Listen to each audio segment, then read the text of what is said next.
इसमें पूर्व के जो कमेटी के द्वारा जो है वो पारित हुआ था और लोकनाथ को बनवाने के लिए गोद के रूप में श्री कृष्ण कुमार सिंह पूर्व एमएलसी ने उसमें अपनी सहमति जाहिर की थी कि जो प्रोसीडिंग में पास भी है, परंतु उसमें महंत जी ने केस भी किया है, चूँकि कि महंत जी के वो संपत्ति थी और महंत जी के बिना अनुमति की इन लोगों ने पुराना जो हो गया था जीर्ण शीर्ण उसको तोड़ दिया गया।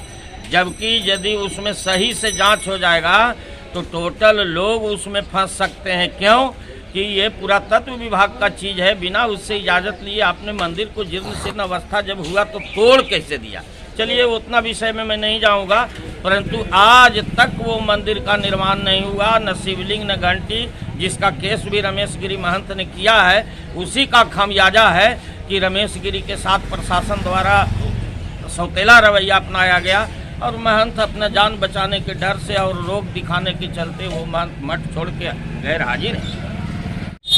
बीटीएमसी द्वारा बुद्ध मंदिर का संचालन होता है और बीटीएमसी द्वारा एक साजिश के तहत जो अपना निकास गेट है वो जो पूर्व में था उसको बंद करते हुए पश्चिम का निकास गेट कर दिया गया कि जिसमें जगन्नाथ मंदिर में यात्री कम जाइए, बदले की बात में की गई कार्रवाई है। उसका गेट भी पूर्व में बंद, बाला मुरुगन के समय में बंद किया जा रहा था, जिसमें स्थानीय लोगों ने उसका विरोध किया, जिसमें कई लोग 353 के मुदाले भी हैं और जो एक साजिश के तहत 353 का मुदाले उन लोगों को बनाया गया, क्योंकि वो अपने धर्म के लड़ाई लड़ रहे थे, उसको आंदोलन को कुचलने के लिए ये उनके साथ दफा लगाया गया और वो लोग भी बेचारे अपना आंदोलनरत रह के उसको बचाए, जो कम से कम 8 फीट है, लेकिन पूर्व से उसका गेट 16 फीट है।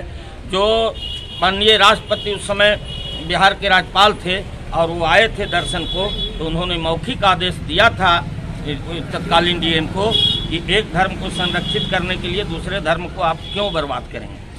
तब वो जाकर के एक छतनी की पेड़ थी वो काटी गई थी, लेकिन गेट पुनः आज तक वो जितना चौड़ा था नहीं किया गया। वो सब माननीय राज्यपाल महोदय उस समय तत्कालीन राज्यपाल का आदेश धरा का धरा रह गया। कितनी अफसरशाही का ये नमूना है। और बीटीएमसी तो मैं कहूँगा कि एक तरह से जिले के पदाधिकारियों का वो और बड़े नेताओं का चारागाह है। बीटीएमसी से कोई यहाँ के आम जनता को कोई लाभ नहीं, कोई लाभ नहीं। पुजारी की जहाँ तक बात रही, पुजारियों का एक तरह से दोहन होता है। एक मजदूर को 300 रुपया हाजिरी है, 9,000 रुपया महीना होता है। वहाँ के पुजारियों को 4,000, 4,500, मैक्सिमम 5,000 रुपया मंथली दिया जाता है। वो भी महीने का पेमेंट नहीं है, 8-9 महीने से लोगों का वेतन बकाया है। किस प्रकार वो लोग परिवार चला रहे हैं बेचारे उन्हीं लोग जानते होंगे, विशेष वही लोग बता सकते हैं कि भैया से उदासीन है। अब तो वहाँ आमूल चूल परिवर्तन होना चाहिए था, चूँकि कि पूर्व में कमेटी में लोग स्थानीय लोग थे, लेकिन अब तो उसमें 5 पदाधिकारी 6 हैं जिसके अध्यक्ष डीएम है।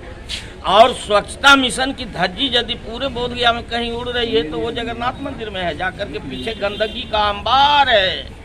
ये डीएम महोदय को चश्मा लगा के देखना चाहिए या अपने पदाधिकारी से संबंधित से दिखवाना चाहिए और उस गंदगी को सफाई करवानी चाहिए। पूर्व के आईपीएस थे आचार्य किशोर कुणाल, जब जगन्नाथ मंदिर का उन्होंने ये अतिक्रमण साफ करा रहे थे जब, तो उन्होंने एक शब्द कहा था और वो कहा था कि सरकार की कलम सरकार की रोशनाई, पेपर भी सरकार की होगी और मैं जब लिखूंगा कि बोधगया अतिक्रमण के चप्पे चप्पे पर बसा। तो ये तो पूर्व के आईपीएस अधिकारी ने भी स्वीकार किया है। और ये अतिक्रमण के पीछे मैं यदि पर्सनल हमसे पूछते हैं तो इसका दोषी जनता नहीं, इसका दोषी नगर पंचायत और प्रशासन है, बोधगया प्रशासन। यदि मजाल है एक बार यदि हम प्रशासन हटा देंगे और प्रशासन उस पर सक्रिय हो जाएगी तो नहीं लगेगी, लेकिन कहीं न कहीं संलिप्तता होगी। आखिर ऐसा होने का क्या वजह है, हम लोग को भी नहीं समझ में आता है। हम लोगों ने भी आवेदन देके कई बार इसको अतिक्रमण मुक्त कराया, मगर आज अतिक्रमण मुक्त हुआ और कल से फिर लग गया। तो कहीं न कहीं जब इसमें पदाधिकारियों की मिली भगत नहीं होगी तो कैसे वो लगा सकता है। एक आम आदमी थोड़ा देर में यदि अतिक्रमण में यदि बना रहा होता है तो उसे बुलडोजर लगा के ढा दिया जाता है और वो फिर हिम्मत नहीं जुटाता है। लेकिन ये आखिर कैसे लग रहा है, कहीं न कहीं खेल है, कहीं न कहीं भ्रष्टाचार का खेल है।